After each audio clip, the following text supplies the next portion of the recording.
don't know if you guys can hear my stomach growling. It's actually like, it's, I'm literally hearing like a volcano erupt in my stomach. Hi guys, welcome back to my channel. I will be doing a January/February reading wrap up because I have not really talked about books in a minute. This is what I read in January/February. Keep watching. Thank you.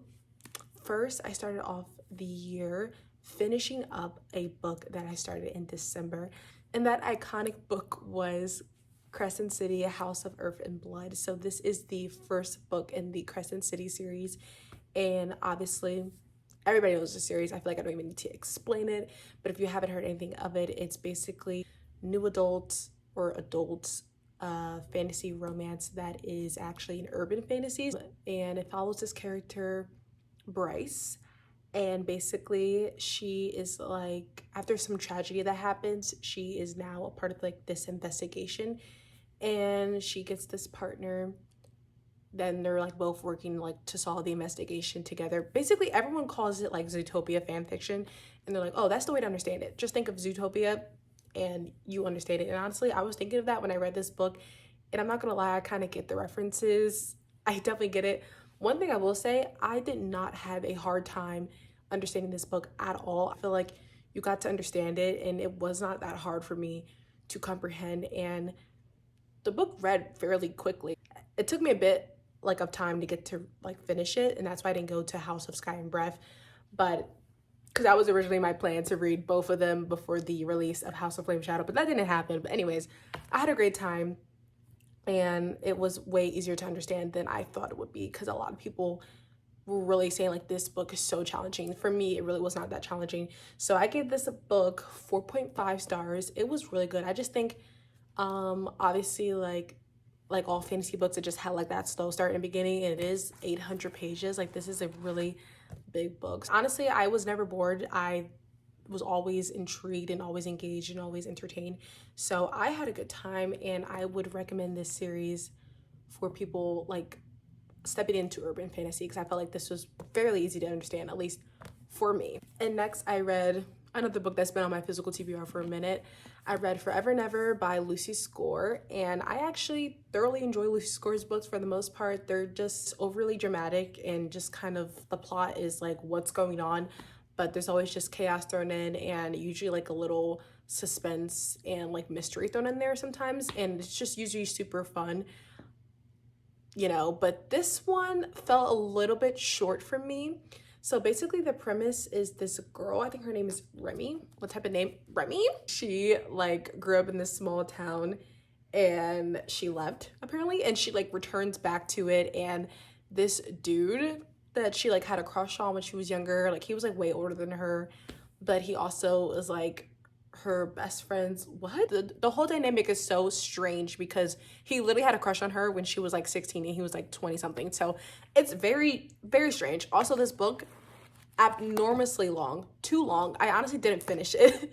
This literally was a DNF, but I still counted because I got through like most of the book, and they got together so quickly in the book. It just, I was just like, huh? And the plot, there was no plot. Like, maybe I didn't really get to the point in the book where there was going to be a plot, but the fact that I was like 300 pages in and still nothing was happening, and they were like together already, I was just kind of like, what's going on? I did not care about these characters. I did not care about the romance. So yeah, I didn't rate it obviously because, like I said, I didn't finish it, but I still wanted to count it here because it took up too much of my time. And then I started the off-campus series. Well, like I kind of restarted it, because I did originally read The Deal like in 2020, but never continued with the series, and I wanted to read the series now that I got like these new covers. So I reread The Deal by Elle Kennedy. These covers are super pretty. A new adult college sports romance series set in Brown University, and this book follows Hannah and Garrett, and basically Garrett is not doing too hot in one of his classes that Hannah is in as well, and she's doing really good, and he's like, yo, I can't get kicked off the hockey team. Like, my grades, my GPA, it needs to step up. So he asked to tutor her, and she's like, do I want to tutor you? No, like I got too much on my plate, man. I don't have time to tutor you. So basically, Hannah like has a crush on like this dude on like the football team, I'm pretty sure. And he's like, I am going to help you get your crush. So we should fake date. That's gonna help you like get some status so that you can get your crush to notice you, and you will help me study. And so yeah, they form a deal with each other. Ironic, right? It's super cute, super cliche, but super, super cute. It's kind of like the book that like started it all. I feel like you don't know anything about like hot romances or anything until you read the deal. And I did like this one. I gave it 4.25 stars. I'm quite sure I did enjoy this one a lot. And obviously I continued with the series. So I read The Mistake, also by Elle Kennedy. And this one follows John Logan and Gracie. Their thing is kind of, it's kind of hard to explain their relationship. Like they were like getting to know each other, and things are going really good, really cute, and then like he kind of like messes up with Grace. So it's like a groveling story. I know a lot of people are not the biggest fans of this one. I'm in the minority because I loved this book. I love John Logan. I love this book. I gave this one also 4.25 stars. I had a great time. I read The Words by Ashley Jade. I tabbed the mess out of this book. This book is so good. So basically, this book is a rock star romance, and it follows Phoenix and what's her name? Basically, they meet in high school. Like Lennon is kind of like, she's very much like an outcast. Like, you know, no one really pays attention to her.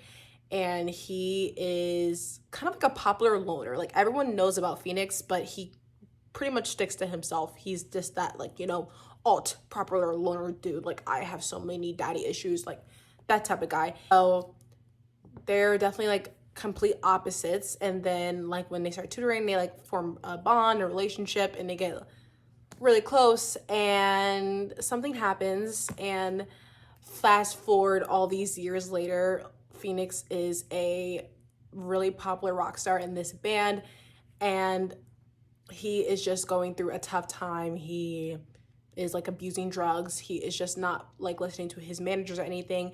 And it's like to the point where he needs like an alcoholic sponsor because he needs to stay sober. And each person that they get for him, he ends up sleeping with. So, or like they never are able to basically get him to listen to them. So they're like, we need somebody that is not going to just let him like bulldoze over them. And his best friend was like, you need to call Lennon. You need to get that girl up here. She will not tolerate his BS. So that's what happens. She becomes his sober sponsor, and she's like with him on tour and everything. And it's just a wild ride. Like this book was literally like sitting down and watching your favorite teen drama. Just so much angst, so much like bizarre dialogue that I was just kind of like, huh? Like she actually wrote this? But it was hilarious. It was a great time. I enjoyed myself. And you would think that these tabs are all from like insightful moments and amazing quotes. Like, no, I was just writing down my reactions to this book because most of the time I was just laughing out loud. The most entertaining reading experiences I've had so far this year, and I just thoroughly enjoyed myself. So I gave it a whopping 5 stars. Like, was it the best thing I've ever read? No. Was the relationship between Phoenix and Lennon the best thing I've ever read? Was it healthy? No. I read some books on my Kindle. So I read A Not So Meute by Megan Quinn. The main guy, Huxley, quite short. He's basically like a millionaire. Are they billionaires or millionaires? I'm pretty sure like they're billionaires. They're rich, okay? It's like it follows these 3 brothers, and they are all rich, and they like, it's like this company that they own, and they're just super duper rich. He runs into the guy that he's trying to make the deal with, and he's just casually talking to him, and he's seeing that he has like a wife or fiance or whatever, and he just like blurts out, he's like, oh, I have a fiance, like my fiance, like I have a fiance. And he's single, like he does not have a fiance. So now he's like on the hunt for a fake fiance. And the main girl, I think her name is Lottie, like from Princess of Frog. And basically she's kind of like down on her luck. She just lost her job, and she's still living with her parents. And she's like, I need to get out of here. Like I need money quick. And she's like, I just need to find like a rich husband. Like I just need a rich husband. So she's like wandering out in LA and she's just like, let me just walk around and look for my rich husband. And she bumps into Huxley and she's like, whoa, like this is perfect. This is perfect. So they end up forming a deal to fake date and the rest is history. So it's your classic billionaire romance. It's a rom-com. It's kind of like Grumpy Sunshine. Yeah, pretty much Grumpy Sunshine. This one was good. I think I gave it 4 stars. It wasn't anything special. I had a good time. Then I read So Not Meant to Be by Megan Quinn. This is the second book in this series, and this follows JP, which is Huxley's brother, and Lottie's best friend. Lottie's best friend starts working for the Kane brothers, and they have to do like this business trip. So she goes to the business trip, and he goes as well. And so it's kind of like forced proximity because they're stuck on this business trip together and they're like living in the same place. And it's a little bit like kind of friends lovers. I don't really know. I think the humor in these books are really good. Like Megan Quinn does know how to make a funny book, which is very much appreciated in rom-coms because most of the time I'm just kind of like, where is the humor? But these books were funny and they were really cute. I also gave this one 4 stars. I had a good time. Continued on with the off-campus series. So I moved on to The Score, and this is Allie and Dean's book. This is one that I actually was really excited for because of how much people really love Allie and Dean. So some context, Allie is Hannah's best friend from the first book, and Dean is just another one of the roommates of Garrett and Logan. And he is like the player dude. He sleeps around. He never does relationships. He's very much like, I just do what I want. I'm just a pretty boy. Like he's the definition of like pretty boy, you know? And Allie is like an aspiring actress, and she has been like this long-term relationship with her boyfriend, and they broke up. She's kind of like, I'm just done with this relationship. She's over it. And she ends up having a one-night stand with Dean. But it was really cute. I think the relationship was cuter than I expected. But I also just wasn't like as obsessed with it the way I was with the first 2. I think I liked those relationships more than these. But this book was pretty cute. It was pretty decent, pretty fun. I'm just don't think I'm the biggest fan of Dean's character. I know people really love him. I didn't really care for him. So that's where I fall. But I mean, I give that book 4 stars. It was still good. These books are just cute. Like the off-campus books are just really cute to me.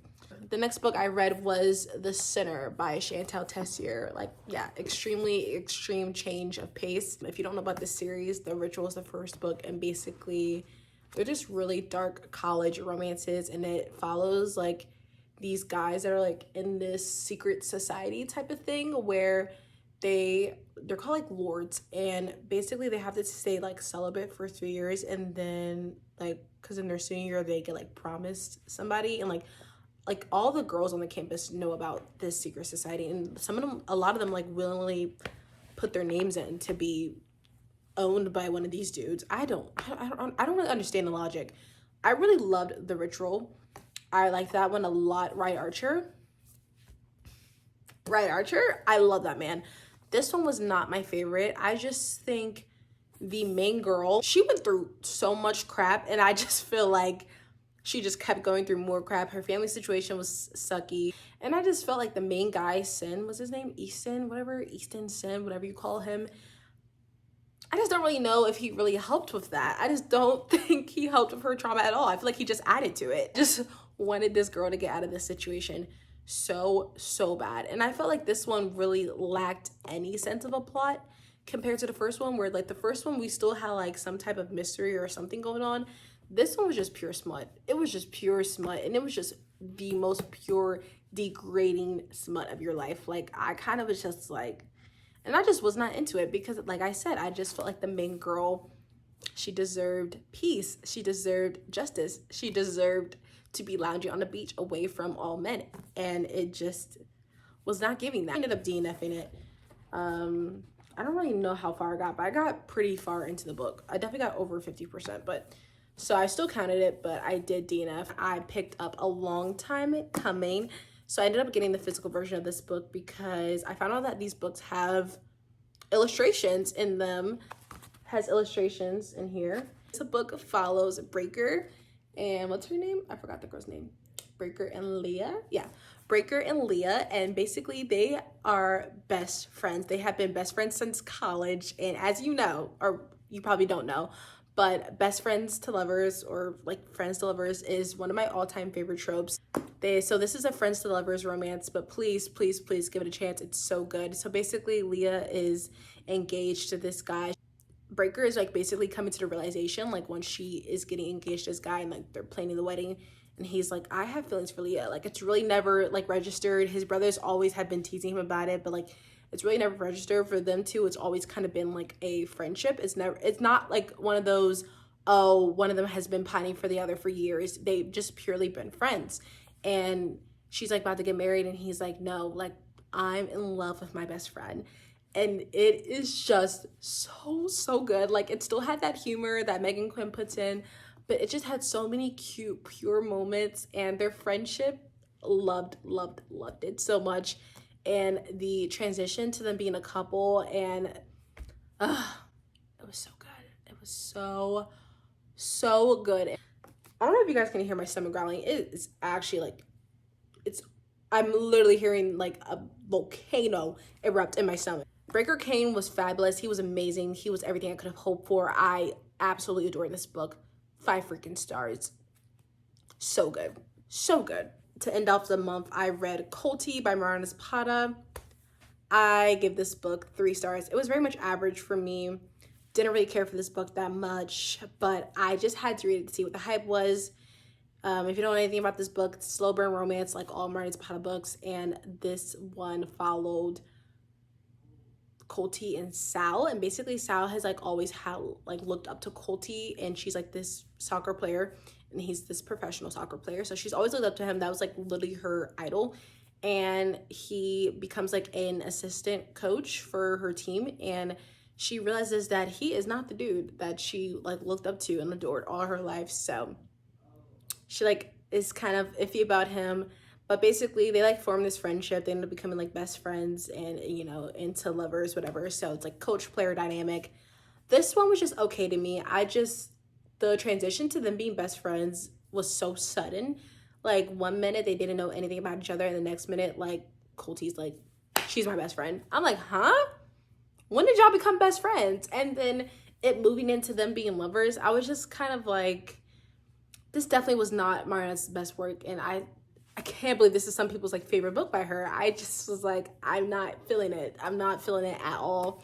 So that was the way I ended my month, with a 3 star. And moving on to February, I started off my month with another Megan Quinn book. So I read Kiss and Don't Tell. This is the first book in the Vancouver Agitator series by her, and it's basically a sports romance series, like professional hockey. And this one was okay. I give this one 3 stars, I think, or 3.5. Yeah, I give this one 3.5 stars. There really was like no plot for this one. Not plot. There was like kind of a plot, but there was no like trope for the romance. It kind of was just like strangers to lovers. I don't know. So basically like these 4 guys, there's 5 of them. I think it's 5 guys. It's all taking like a break. They're like break in between the season at this like cabin in the woods, and the main girl, she gets like stuck there because of a storm, and she's like, whoa, all these men, it's like a fantasy, you know, literally the start of reverse harem, but it wasn't. She just falls for like one of the dudes in the group, and basically they fall for each other, and that's the romance. It's nothing really special. This one was okay, but I am excited to read the rest of the series because I've heard great things about the other books, but this one was just average. I continued again with the off-campus series, and I picked up The Goal. I really like this one. This one follows Sabrina and John Tucker, another John, and this one is the surprise pregnancy trope. And I know people hate this trope, but I loved it, and I loved it with them.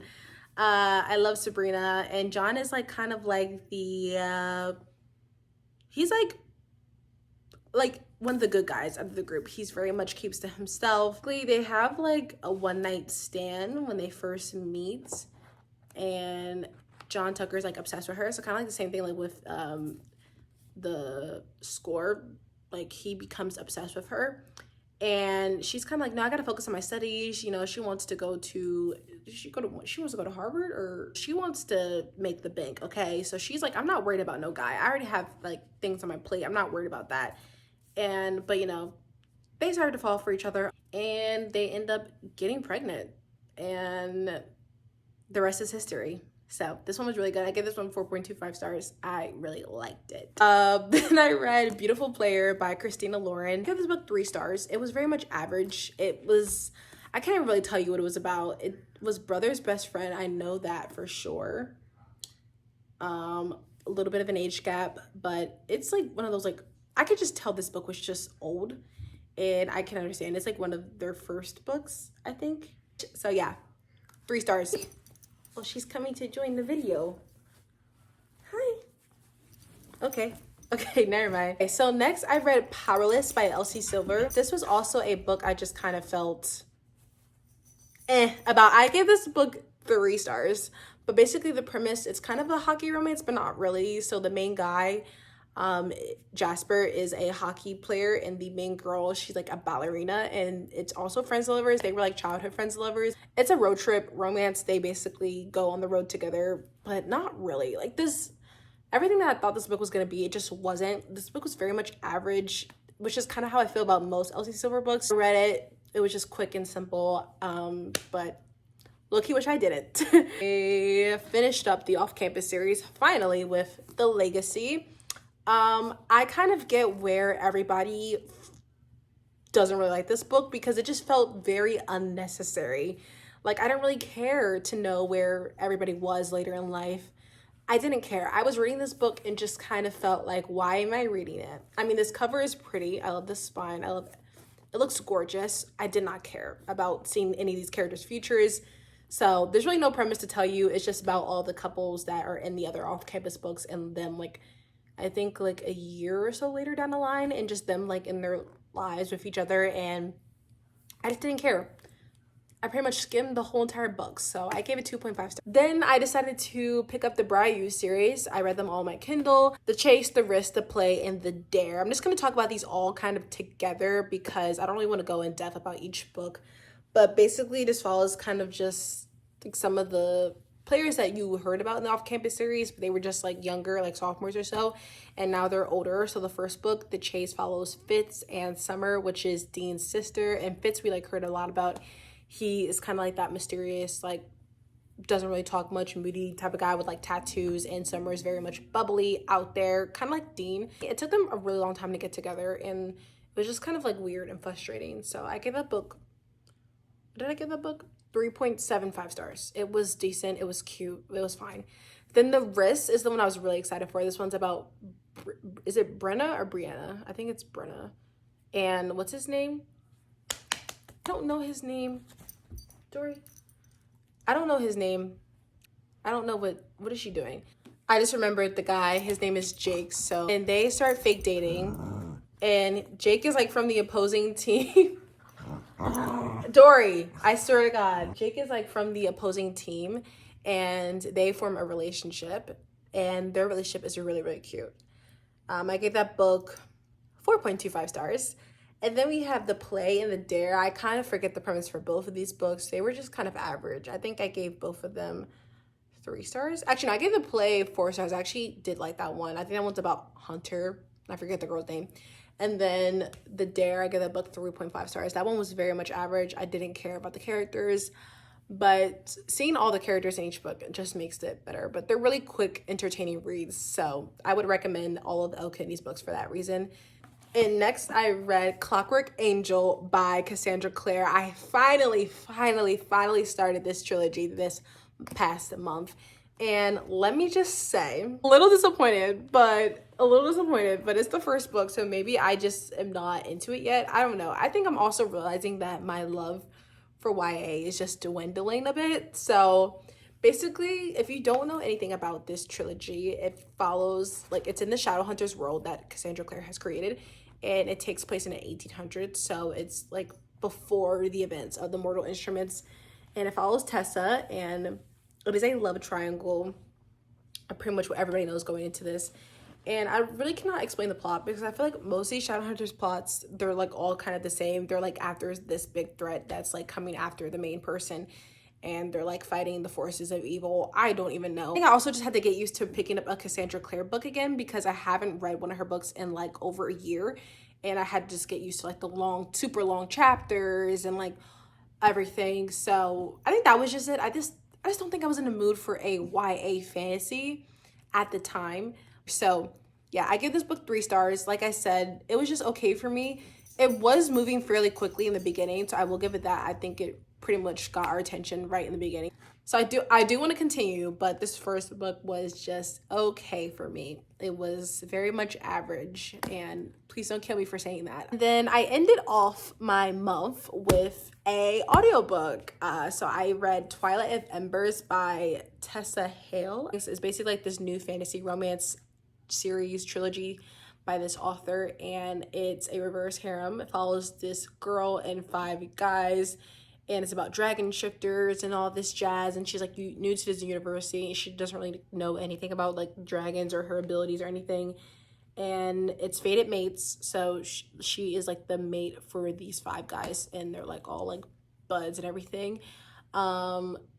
Very like different dynamic with all the guys, which I really like. I love that in reverse harems. And the first book was really good. I thought it was really entertaining. I gave it like 4 stars, I'm pretty sure. Very entertaining. I definitely will be continuing with the series. It ended in a cliffhanger, so I'm super excited. The second book comes out in April, so I'm super pumped. It was a great way to end the month. But that was my reading months, these past 2 months. But basically, thank you for watching this video. Stay tuned for more book related content, and I hope to see you guys in the next one. Enjoy your day. Bye.